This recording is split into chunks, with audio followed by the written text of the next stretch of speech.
The publisher Mark Cote of Cormoran Press recently wrote a defense of the Giller Prize, saying that before the Giller Prize, most of the celebrated writers in Canada were white males. Well, yeah, perhaps that's true, although it's debatable. There's always been a large sort of female influence. But apart from that, I think it's really necessary to compare the great American writers, whether white or non-white, with those considered great in Canada. And frankly, Canada comes up short when one makes that comparison. If one is looking honestly at the works that are considered great internationally, great literary works written in English or French, it's the Americans who dominate, it's French who dominate in French.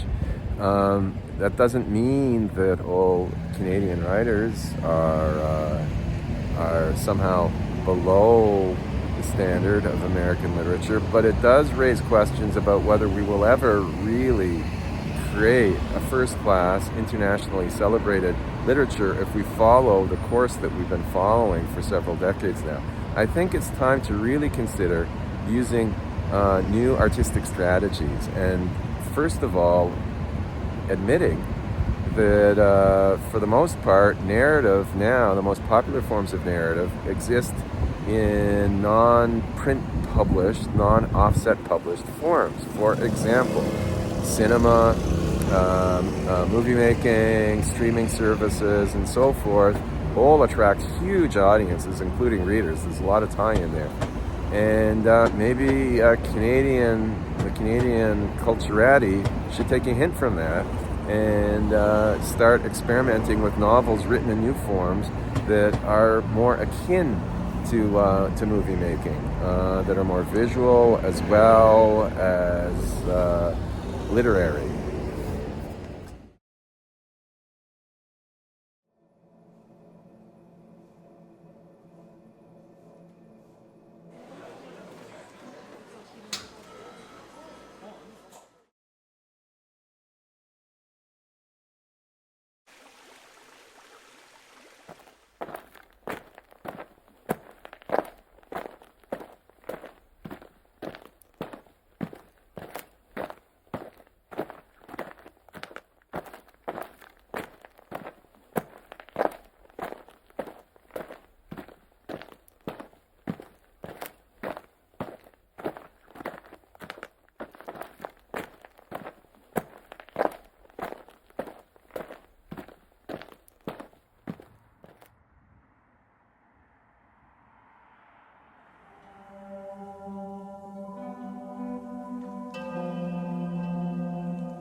10 years ago, I'd returned from an emergency trip to Montreal General Hospital, where I saw my younger brother Richard. He was dying of a combination of the effects of liver damage and malnutrition. And When I came back to Korea, I tried to stay in contact with him. I would call, maybe not every day, but as often as I could. Sometimes he'd pick up the phone, sometimes he couldn't. Sometimes he'd be able to maintain a conversation. Sometimes, a lot of the time, he couldn't. Now, what was happening as well in the meantime was the medical team had already decided he was a hopeless case. He had cirrhosis, but it was inoperable. His general physical condition did not permit a liver transplant. But apart from that, there was the issue of the way he'd been designated. He'd been slotted into a category psychologically as a drinker who just wouldn't stop. And he was left by the medical team to sort of cope the best that his body would allow. Now, that was the first medical team we dealt with. The next medical team that came along started pulling his medication. And they would do this on a Friday night. They would pull his medication. They'd give him a cup of water. That was it. He was on a lot of penicillin, which was doing the job that his liver was supposed to be doing. They'd pull that. And then they'd inform my father and me, and we would, in a panic, phone the hospital, and they would say, well, we can't change anything until we get the doctor's permission. And then we'd say, where's the doctor? And they'd say, the doctor's gone for the weekend. It was like that. They did that 3 times. Third time was the prize for them.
Several years ago, I'd already seen my brother for the last time. That was in November 2012. The doctors had told us during a teleconference what was going to happen to him. And so there were no surprises. He was very emaciated by the time I saw him in the hospital. He looked like a starvation victim, which in a certain regard he was. And my dad was upset. My mom was curiously lighthearted. She had a lot of trouble understanding what was happening, despite the fact that the doctors were very clear. I said a goodbye to Richard. It wasn't probably the best goodbye. It was the best I could do. And I came back to Korea. And then through December, I kept phoning him, and he kept getting worse and worse, more and more unresponsive, and I kept trying harder and harder to get some kind of an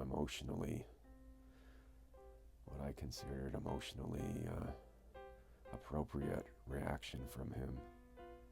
These were our last conversations, but he didn't quite seem to be getting it. And that's what it was like in December, through Christmas, through the span between Christmas until New Year's, and then a week after New Year's. Those were the final days of his life, and he had been moved by that point from an ICU to a general ward where he was put on a course of antibiotics, but the medical team, for a variety of reasons that I'll describe later, kept pulling him off his medication. I didn't agree to that. He didn't agree to that. The medical team claimed it had agreement from one family member, but the whole situation was a mess, and I kept hoping that he could hang on a little longer. We all knew that the end had to come, but things in the family were not ready for that. And that did, in fact, turn out to be the case, that there was a lot of fallout after he died because the medical team rushed it. They pushed it. La, la, la, la,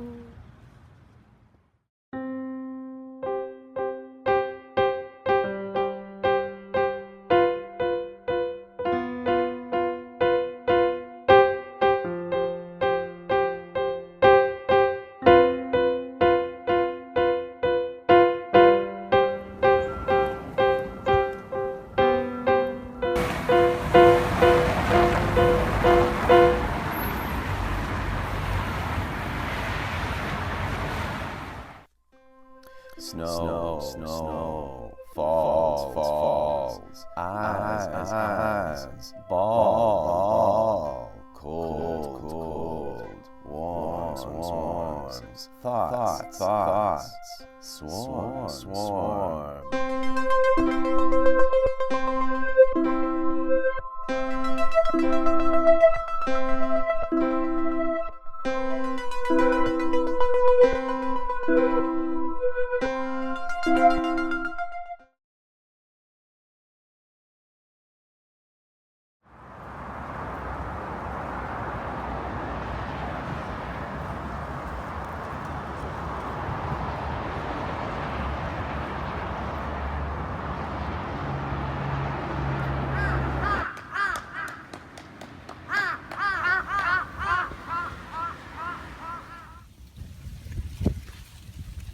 Cool Ottawa morning, buying a shirt that's stiff with chemical. Nothing this white in my wardrobe. I get in the car with my dad and grandmother, my farmor, and we travel the thick gray road to your marriage site. Things end, but we never see that. All we see is the bright light of our striving hope.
이번 정류소는 신현 삼리 오포마트입니다.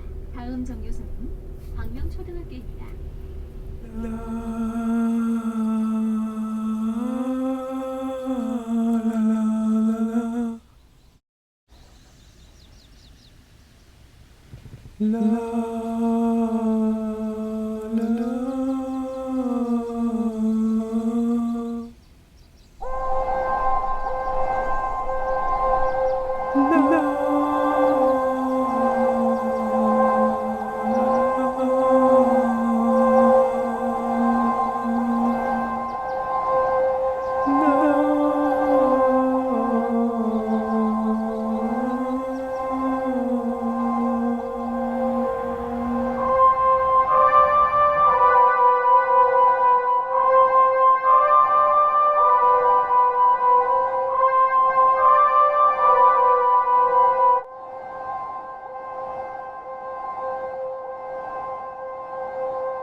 이번 정류소는 신현 삼리 오포마트입니다. 다음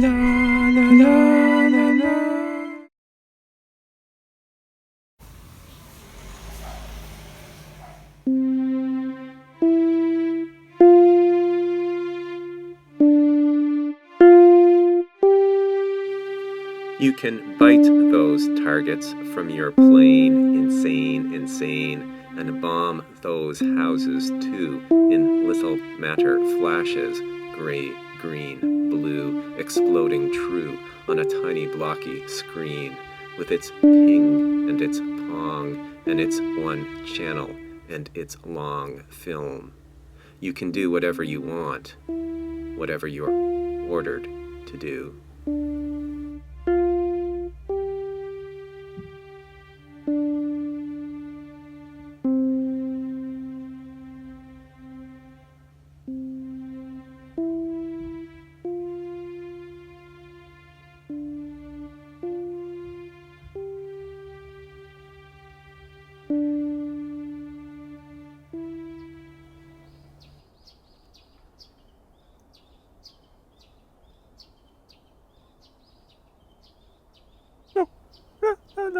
no, no, no, no, no.